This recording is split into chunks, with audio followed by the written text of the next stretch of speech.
जय श्री कृष्ण। राधे राधे दोस्तों, आप सभी को दशहरे अर्थात विजयदशमी की ढेर सारी शुभकामनाएं। दोस्तों, बुराई पर अच्छाई की जीत और असत्य पर सत्य की जीत का उत्सव होता है विजयदशमी का उत्सव। और इस दिन माँ कात्यायनी दुर्गा ने देवताओं के अनुरोध पर महिषासुर नाम के दैत्य का वध किया था। तब से इस दिन विजय उत्सव मनाया जाने लगा। इस कारण इसे विजयदशमी भी कहते हैं। विजय माता का ही एक नाम है और यह परम प्रभु श्री राम के काल में भी मनाया जाता था और भगवान श्री कृष्ण के काल में भी माता द्वारा महिषासुर का वध करने के बाद से ही असत्य पर सत्य की जीत का विजयदशमी का त्योहार मनाया जाने लगा। श्री वाल्मीकि रामायण के अनुसार भगवान श्री राम ने ऋषि मुख पर्वत पर आश्विन प्रतिपदा से नवमी तक आदि शक्ति की उपासना की थी। इसके बाद भगवान श्री राम इसी दिन किष्किंधा से लंका के लिए रवाना हुए थे। यह भी माना जाता है कि रावण वध के कारण ही दशहरे का पर्व मनाया जाता है। भगवान श्री राम ने दशमी तिथि को ही रावण का वध किया था। श्री राम ने रावण का वध करने से पहले नीलकंठ पक्षी को देखा था और नीलकंठ पक्षी को शिवजी का रूप माना जाता है। इसीलिए दशहरे के दिन नीलकंठ पक्षी को देखना बहुत शुभ होता है। यह भी कहा जाता है कि इस दिन पांडवों को वनवास हुआ था और वह वनवास के लिए प्रस्थान कर गए थे। इसी दिन अज्ञातवास समाप्त होते ही पांडवों ने शक्ति पूजन कर शमी के वृक्ष में रखे हुए अपने शास्त्र पुण्य अपने हाथों में लिए और विराट कौरव सेना पर आक्रमण करके विजय प्राप्त की थी। इस दिन पांडवों ने कौरवों पर भी विजय प्राप्त की थी। यह भी कहा जाता है कि इसी दिन भगवान शिव की पत्नी देवी सती अपने पिता दक्ष के यज्ञ की अग्नि में समा गई थी। माना जाता है कि दशहरे के दिन ही कुबेर देव ने राजा रघु को स्वर्ण मुद्रा देते हुए शमी की पत्तियों को सोने का बना दिया था। तभी से शमी को सोना देने वाला पेड़ माना जाता है।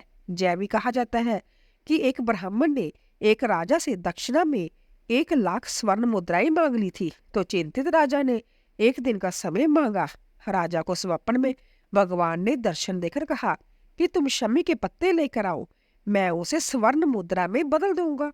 यह स्वप्न देखने के बाद राजा की नींद खुल गई और उसने उठकर शमी के पत्ते लाने के लिए अपने सेवकों को साथ लिया और फिर सुबह तक शमी के बहुत सारे पत्ते इकट्ठे कर लिए।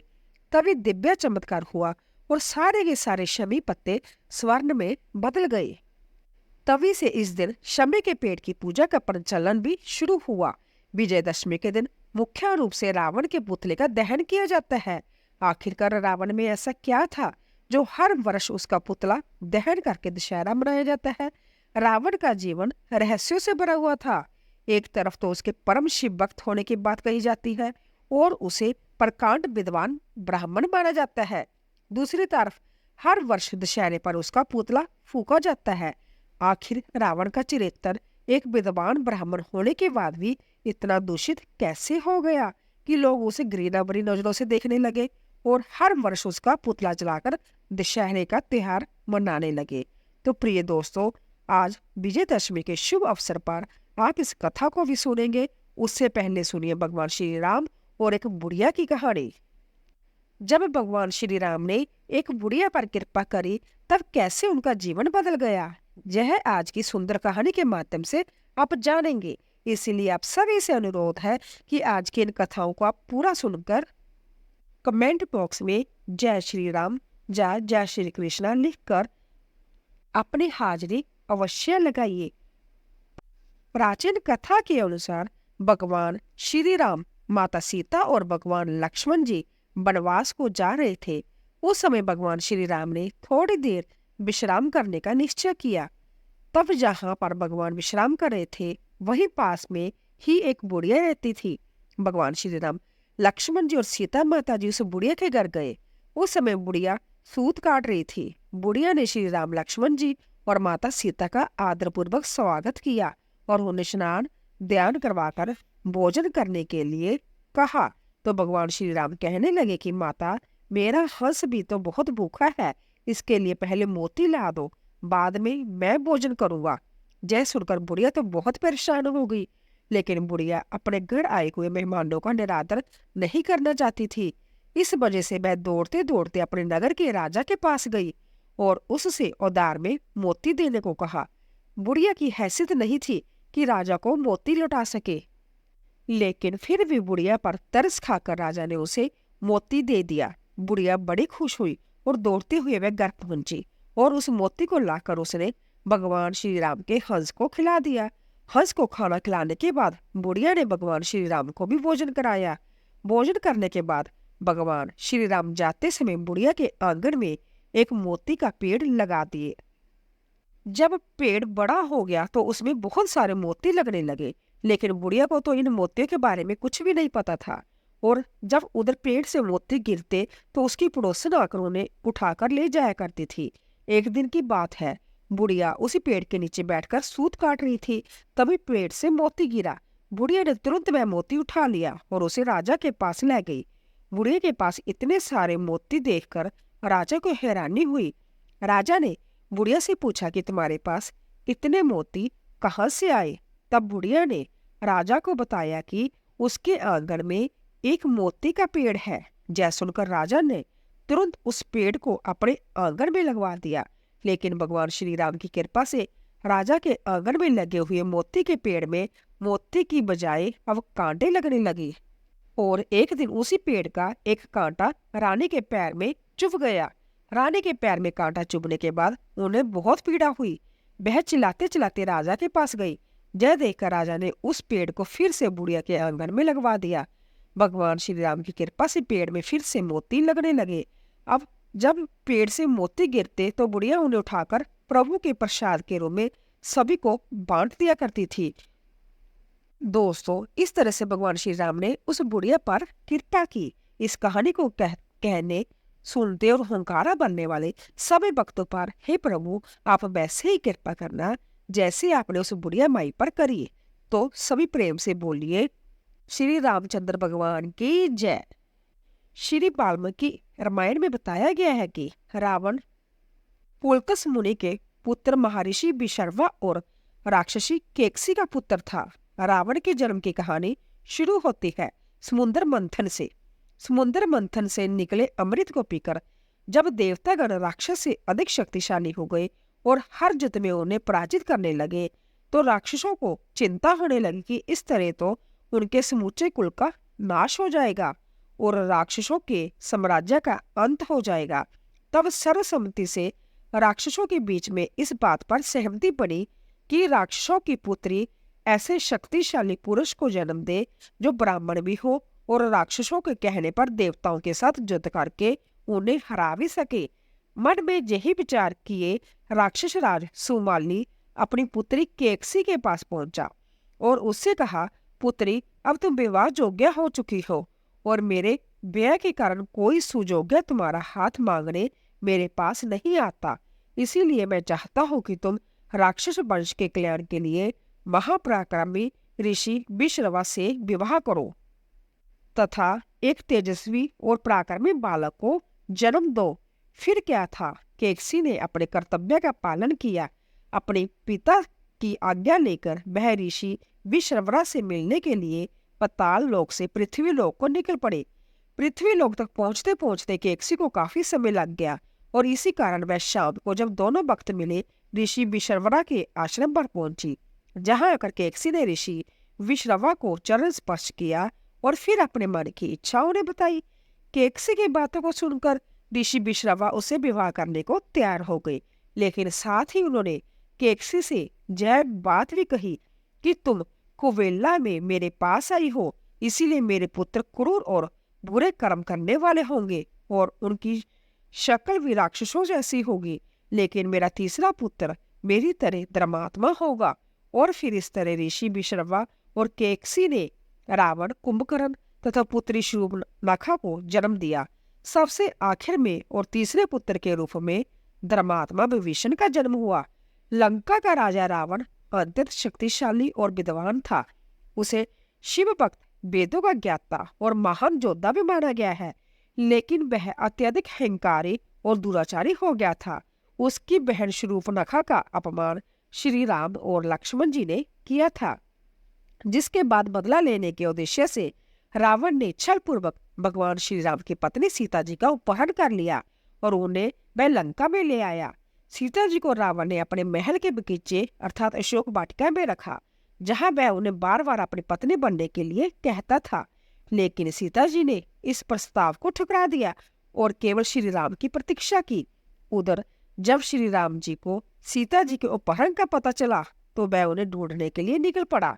रास्ते में उधर जब श्री राम जी को सीता जी के अपहरण का पता चला तो वह उन्हें ढूंढने के लिए निकल पड़े। रास्ते में उन्हें हनुमान जी और सुग्रीव जी जैसे मित्र मिले, जिनकी सहायता से श्री राम ने वानर सेना का निर्माण किया। हनुमान जी ने लंका जाकर सीता जी का पता लगाया और फिर श्री राम जी और उनकी वानर सेना समुद्र पार करके लंका की ओर बढ़ी। समुद्र पर राम सेतु का निर्माण कर श्री राम, लक्ष्मण और वानर सेना लंका पहुंची, जहां रावण से युद्ध आरंभ हुआ। लंका पहुंचने के बाद भगवान राम और रावण की सेना के बीच भयंकर युद्ध शुरू हो गया।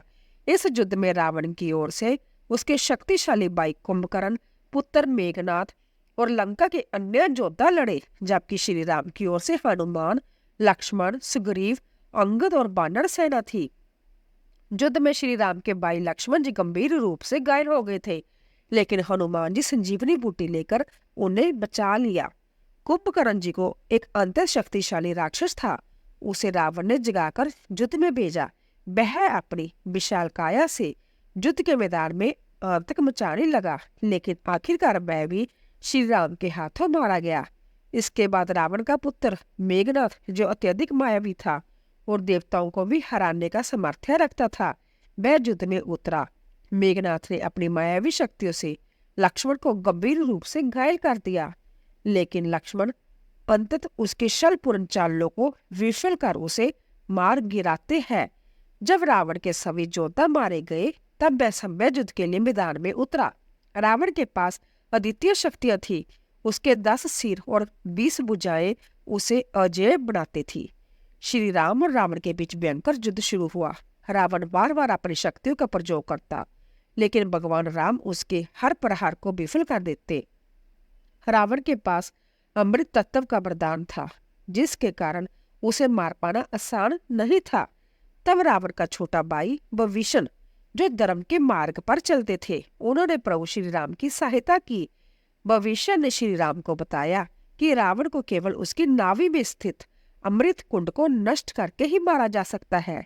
जय सुनकर भगवान श्री राम ने अपनी अमोघ शक्ति ब्रह्मास्त्र का प्रयोग किया और रावण की नाभि पर प्रहार किया, जिससे उसका अमृत कुंड नष्ट हो गया और इस प्रकार रावण मृत्यु को प्राप्त हुआ। रावण के मरते ही युद्ध समाप्त हो गया और जिससे संदेश दिया गया कि बुराई पर जीत के बाद भी पराजित का सम्मान करना चाहिए। इसके बाद श्री राम ने सीता जी को बंधन मुक्त कराया और फिर विभीषण को लंका का राजा बनाया। रावण का अंत बुराई, अधर्म, अहंकार और अत्याचार के नाश का प्रतीक बन गया। और रावण का दहन हमें यह सिखाता है कि चाहे व्यक्ति कितना भी शक्तिशाली, ज्ञानी या विद्वान हो, अगर वह अपने अहंकार और अधर्म के कारण गलत मार्ग पर चलता है तो अंततः उसका पतन निश्चित है। श्री राम ने रावण का वध करके यह संदेश दिया कि सत्य और धर्म की हमेशा जीत होती है। यह कहानी हमें जीवन में नैतिकता, धर्म और कर्तव्य पालन की शिक्षा देती है। रावण का वध बुराई पर अच्छाई की विजय का प्रतीक बन गया और इसी कारण से हर वर्ष दशहरे के दिन रावण के पुतले का दहन कर इस दिन को विजयदशमी के रूप में मनाया जाने लगा। तो दोस्तों, यह थी रावण वध की कथा। दोस्तों, अब आपको सुनाते हैं एक ऐसी सुंदर कथा जिसे सुनने के बाद आप भी भाव विभोर हुए बिना नहीं रह पाएंगे, क्योंकि यह कथा तब की है जब भगवान श्री राम का जन्म हुआ था। नन्हे, सुकुमार और कोमल से श्री राम थे जब कैलाश पर्वत पर विराजमान भगवान शंकर को उनके अवतारित की बात पता चली थी। तब वह भगवान श्री राम के सवाल रूप के दर्शन करने के लिए अंततः उत्सुक हो और ललालित हो उठे। किस प्रकार से भगवान शिव भगवान श्री राम के दर्शन करने के लिए पहुंचे, इस अवैध कथा के माध्यम से अब आप सभी जानिए। एक बार की बात है, भगवान शिव और माता पार्वती कैलाश पर्वत पर बैठे हरि नाम कीर्तन कर रहे थे। उसी समय भगवान शिव ने माता पार्वती से कहा, देवी, आज मैं आपको अपनी चोरी के बारे में बताना चाहता हूँ। जय सुनकर पार्वती जी को बड़ा अजीब लगा और फिर वह बोल पड़ी, आपने चोरी की? परंतु प्रभु, आपको चोरी करने की क्या आवश्यकता पड़ गई? आपको तो जो कुछ चाहिए आप अपने आप ही ले सकते हो। जय सुनकर भगवान शिव मुस्कुराए और बोले, हाँ, मैंने चोरी की, लेकिन यह बात आज तक किसी को नहीं पता कि जब भगवान राम बाल रूप में अयोध्या जी में प्रकट हुए थे, तब हम और काकभुशुंडी जी मनुष्य का शरीर बनाकर उनके दर्शन करने के लिए गए थे। भगवान शिव ने मदारी का वेश बनाया और काकभुशुंडी जी ने जंबूरा बन गए। दोनों अपना खेल दिखाते हुए राजा दशरथ जी के महल में पहुंचे। उस समय रामलल्ला पालने में बड़े आनंद के साथ सो रहे थे। शिव जी के डमरू की आवाज सुनकर उनकी निंद्रा टूट गई और वह शिव जी की समस्त लीलाओं को समझ गए। तब भगवान राम ने भगवान शिव से विनोद करने के लिए डमरू का शोर सुनकर जोर जोर से रोना शुरू कर दिया। इसे देखकर कौशल्या जी ने सिपाहियों से कहकर मदारी जबूरे के रूप में आए शिव जी और काकभुशुंडी जी को महल से दूर भगा दिया। रात का समय हो गया था। वह दोनों अब तक रामलला के दर्शन करने के लिए प्रतीक्षा कर रहे थे। अब तो दोनों सरयू जी के घाट पर आ गए। तब काकभुशुंडी जी ने भगवान शिव से आगे की योजना पूछी। काकभुशुंडी जी ने पूछा, महादेव, कहिए, अब की बार तो हम असफल हो गए। अब किस तरह से हमें रामलला के दर्शन करने होंगे? आगे का उपाय बताइए कि आगे हमें क्या करना है। भगवान शिव ने कहा, अब कल का कल देखेंगे। अगला दिन हुआ। सारी रात दोनों ने सरयू नदी के तट पर ऐसे ही जागते ही बिता दी। अगला दिन हुआ तो भगवान शिव ने एक ज्योतिष का रूप बनाया और काकभुशुंडी जी उनके शिष्य बने गए। उनके चेले और भगवान शिव अब दोबारा दशरथ जी के महल में पहुंचे और लोगों को उनका भविष्य बताने लगे। अभी वे सब महल के बाहर ही खड़े हुए थे और लोगों को बुलाकर उनका भविष्य बता रहे थे। तब शिव जी ने महल की एक दासी को अपने बच्चे के साथ वहां से जाते देखा और काकभुशुंडी जी को उसे बुलाने का इशारा किया। ज्योतिषी की तारीफ करके काकभुशुंडी जी ने दासी को उसके बच्चे का हाथ दिखाने के लिए शिव जी के पास ले आई। अब देखिए काकभुशुंडी जी कैसे भगवान शिव का सहयोग कर रहे हैं, कैसे उनकी बढ़ चढ़कर तारीफें कर रहे हैं कि यह कितने बड़े ज्योतिषी है। सब लोग आइए और अपना हाथ दिखाकर अपना भविष्य जानिए। तब काकभुशुंडी जी दासी को उसके बच्चे का हाथ दिखाने के लिए शिव जी के पास ले आई। ज्योतिषी बने शिव जी ने उस बालक का एकदम सटीक भविष्य बता दिया। बताते भी क्यों ना, भगवान शिव तो अंतर्यामी है, सब कुछ जानते हैं। जब कोई ज्योतिषी हाथ देखकर भविष्य बताते हैं तो कुछ ना कुछ दक्षिणा तो उन्हें देनी ही पड़ती है। जब दासी ने शिव जी से कहा कि बताइए आपको दक्षिणा में क्या चाहिए, तो भगवान शिव ने दक्षिणा में बस यही मांगा कि बस किसी तरह से हमें राजमहल में प्रवेश दिलवा दो। दासी राजमाता कौशल्या के पास जाकर उन ज्योतिषी की खूब तारीफें करने लगी। इतनी तारीफ की कि तारीफें सुनकर माता कौशल्या के मन में भी अपने रामलल्ला का भविष्य पूछने की इच्छा उत्पन्न हो गई। उन्होंने ज्योतिषियों को महल में अंदर आने का आदेश दे दिया। माता कौशल्या ने ज्योतिषी के चरण स्पर्श कर आरती की, फिर उन्हें स्वादिष्ट भोजन आदि कराया। इसके बाद चारों राजकुमारों राम, लक्ष्मण, भरत और शत्रुघ्न को भी ज्योतिषी रूपी शिव जी के चरण स्पर्श कराई। भगवान शिव राम जी का दर्शन पाते ही इतने प्रसन्न हुए कि उन्हें देखते ही समाधि में चले गए। एकदम मौन के मौन रह गए। जो हाथ जहां था वही रुका रह गया। आंखें पलक झपकना भूल गई। भगवान शिव तो अपनी सांस रोककर खड़े ही रह गए। बहुत सारा समय ऐसे ही बीत गया। अब जय सारी स्थिति देखकर माता कौशल्या बड़ी परेशान हो गई। तब भगवान श्री राम ने अपनी लीला से सारी स्थिति को संभाला। सोचने लगे कि कहीं ऐसा ना हो माता कौशल्या को मेरे भगवान होने की बात पता चल जाए। अगर मेरी मैया को यह बात पता चल गई तब तो वह मुझे एक भगवान की तरह से मेरा ध्यान रखेगी। हो सकता है मुझे मंदिर में बिठा दे और फिर मेरी आरती किया करे, मेरी पूजा पाठ किया करे। लेकिन मैंने तो इस पावन अयोध्या नगरी में अवतार ही इसीलिए लिया है कि माता कौशल्या की गोद में एक बालक की तरह खेल कूद कर बड़ा हो सकूं, अपनी मैया का खूब स्नेह पाऊं, खूब दुलार करवाऊं। कहीं ऐसा ना हो जाए कि भगवान शिव की इस स्थिति से माता को मेरे वास्तविक रूप का पता चल जाए। अब तो मुझे ही कुछ करना होगा, मुझे ही सारी स्थिति को संभालना होगा, नहीं तो बोले भंडारी तो इसी तरह समाधि में लीन रह जाएंगे। तब भगवान राम, जो कि शिशु रूपधारी थे, जोर जोर से रोना शुरू कर दिया। यह देखकर मैया को उनकी बड़ी चिंता हुई। हाथ जोड़कर ज्योतिषी महाराज से कहने लगी, ज्योतिषी महाराज, आप जल्दी से मेरे पुत्र का हाथ देकर उनका भविष्य बताइए। मेरा लल्ला बहुत देर से भूखा है, मुझे इसे दूध भी पिलाना है। देखो तो जरा, मेरा लल्ला कितनी जोर जोर से रो रहा है। आप जल्दी से इनका हाथ देखिए और जहां से जाइए। माता कौशल्या की आवाज सुनकर भगवान शिव वापिस अपने स्वरूप में लौटे। उनकी समाधि भंग हुई और फिर किसी तरह से ज्योतिषी बने भगवान शिव ने भगवान राम का भविष्य बताया और वहां से विदा ली। यह समस्त कथा भगवान शिव माता पार्वती को बता रहे हैं। सारी कथा सुनने के बाद माता पार्वती मुस्कुराने लगी, जिसे देखकर भगवान शिव बड़े आश्चर्यचकित हुए और वह देवी से पूछने लगे, क्या बात है देवी, मैंने आपको बिना बताए रामलल्ला के दर्शन किए, आप क्रोध करने की बजाय मुस्कुरा रही है, क्या कारण है आप मुस्कुरा रही है? तब माता पार्वती जी ने उत्तर दिया, नाथ, अगर महल की दासी ना आई होती तो क्या आप अयोध्या नगरी के उस पावन महल में प्रवेश कर पाते? देवी पार्वती की जब बात सुनकर भगवान शिव सोच में पड़ गए। तब देवी पार्वती जी ने ही आगे उत्तर दिया, नाथ, अगर महल की दासी नहीं आई होती तो आप उस दिन महल में प्रवेश कर ही नहीं पाते। प्रभु, क्या आपने अब तक उस दासी को नहीं पहचाना? और ऐसा कहने के साथ ही देवी पार्वती मंद मंद मुस्कुराने लगी। तब भगवान शिव ने जब उनकी ओर देखा तो वह सारा रहस्य जान गए। दरअसल भगवान शिव की रामलल्ला के दर्शन की मनोकामना को पूर्ण करने के लिए माता पार्वती ने ही महल की दासी का रूप धरा था और वह उनसे पहले ही अयोध्या नगरी में पहुंच चुकी थी। तो आज यहीं पर हमारी कथा समाप्त होती है। दोस्तों, आज की कथा आपको कैसी लगी कमेंट बॉक्स में अवश्य बताइए और जाने से पहले कमेंट बॉक्स में जय श्री राम अवश्य लिखिए। आप सभी का धन्यवाद।